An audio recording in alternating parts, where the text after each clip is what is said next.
E vamos agora à entrevista do dia com Maria Lídia Flandoli.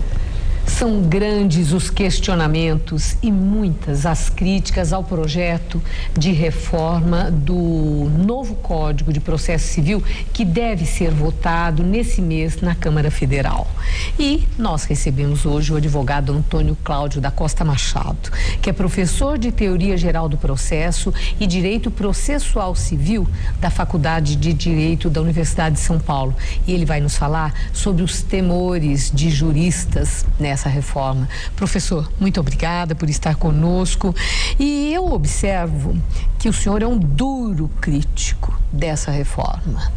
E quando reforma, sempre é muito bem-vinda. A gente imagina que é mudança para melhor, de atualização e aprimoramento. Por que o senhor é tão crítico? Eu sou um grande crítico desse projeto porque, apesar dele ser uma reprodução de 80% dos dispositivos do Código vigente, e isso garante uma qualidade, porque o nosso Código é muito bom, e apesar dele trazer muitas novidades e coisas boas, ele traz algumas coisas muito ruins. Eu costumo dizer que o Código novo, ele traz umas 25 maldades que vão transformar a nossa justiça numa verdadeira ditadura. Vão transformar os nossos juízes em verdadeiros imperadores. Mas quando o senhor fala isso, nossos advogados em escravos. É para assustar mesmo. Mas aonde está o fulcro da questão, como dizem os advogados? Nós temos mais de um. Em primeiro lugar, porque os juízes ficam absolutamente poderosos para conceder medidas liminares. Quer dizer, amplia poder de juiz? Amplia enormemente os poderes dos juízes para mexer no nosso patrimônio. Providências como arresto, sequestro, busca e apreensão, arrolamento, nada disso mais é disciplinado pelo Código.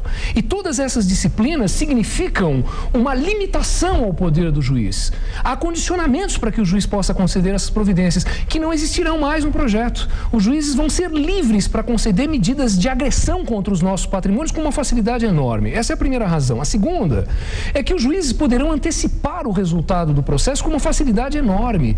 Hoje, para se conseguir uma providência antecipada, há necessidade de que se verifique se essa providência solicitada pela parte, ela realmente é necessária e se existe um perigo para a parte. Com o projeto, o juiz vai ficar livre, solto e leve para antecipar mediante requisitos simples, apenas à vista de um bom documento do autor. Se o réu não vier com outro bom documento, o juiz antecipa o resultado. É poder demais na mão dos nossos juízes de primeiro grau. Quando o senhor fala antecipa o resultado, lavra a sentença, é isso? Não, é por meio de uma decisão. Não é uma sentença, mas que tem um efeito de sentença logo de cara no processo. Isso é muito perigoso, é muito poder na mão do juiz de primeira instância. A intenção, que foi até muito elogiada, inclusive pelo Conselho Nacional de Justiça, é que desburocratiza, que há uma simplificação para desatravancar a justiça. E a lerdeza da justiça é que é o ponto onde as pessoas têm o sentimento que é um país sem justiça. Eu entendo isso. Eu indago, se em busca dessa agilização, isso que o senhor critica, é uma decorrência? Então vamos pensar assim, nós temos um problema de lentidão. Como é que se conserta isso? Não é reformando o Código de Processo Civil, é melhorando o aparato estrutural da nossa justiça. Eu dou alguns números que são estarrecedores. No ano 2000 havia em São Paulo 10 milhões de processos e 54 mil servidores. Hoje nós temos 20 milhões de processos e 45 mil servidores. É por isso que não funciona. Em 2004 havia 12 milhões de processos e 6 mil oficiais de justiça. Hoje nós temos 20 milhões e 5 mil oficiais de justiça. Pode funcionar uma justiça assim? Então, o problema é que há uma morosidade que precisa ser combatida, mas não desse jeito, não é mudando o código, é reformando a justiça. Hoje, é uma questão de gestão, é uma questão de gestão, nós precisamos de um choque de gestão no nosso judiciário. O Rio de Janeiro fez. Hoje o Rio de Janeiro julga uma apelação em 7, 8 meses. São Paulo julga em 7, 8 anos. A diferença é o Código de Processo Civil, não é. O Rio Grande do Sul julga uma apelação em 3, 4 meses. São Paulo julga em 6, 7 anos. Nós precisamos fazer um choque de gestão na justiça paulista, principalmente, porque ela responde por quase 25% de todos os processos no Brasil. Não é mudando o Código de Processo, é reformando a justiça. Não é verdade que o Código de Processo reformado vai resolver esse problema. Professor, uma comissão de justiça, como no Código Penal, sempre há uma comissão de pessoas que são estudiosos da ciência do direito, que elaborou esse anteprojeto para a reforma.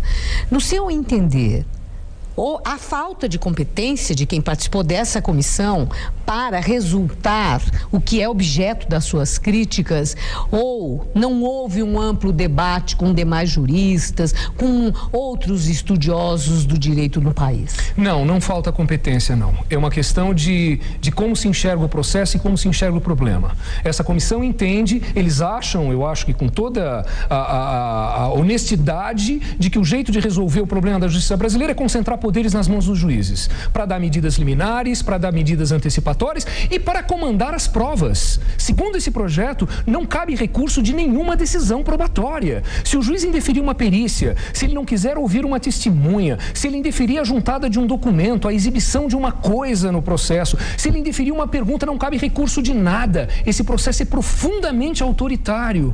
Curiosamente, o projeto de 1973, o nosso Código de 73, é profundamente democrático. E para resolver esse problema, o que eu fiz? Eu apresentei um substitutivo que aproveita as coisas boas do Senado, as coisas boas da Câmara e implanta cirurgicamente as boas e as novidades interessantes no Código vigente. E aí nós teríamos uma reforma que ao mesmo tempo melhoraria a lei processual e que não teria todo esse caráter autoritário que esse projeto que está na Câmara tem.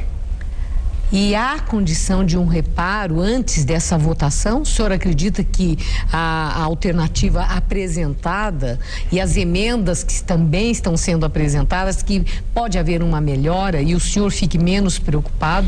Eu espero o seu que haja temor se melhora. reduza? Eu tenho feito a minha parte, eu tenho denunciado, eu tenho escrito, eu tenho publicado, eu tenho dado entrevistas, eu tenho feito palestras, eu tenho convencido pessoas importantes e eu percebo que hoje tem muita gente importante muito preocupada com esse projeto. Então a minha esperança é que os nossos 27 deputados da Comissão Especial, eles percebam o perigo que a democracia brasileira, que o nosso Brasil está correndo com esse projeto que é realmente extraordinariamente autoritário. Muito obrigada, professor. Uma boa noite. Muito obrigado, Maria. Gabriel.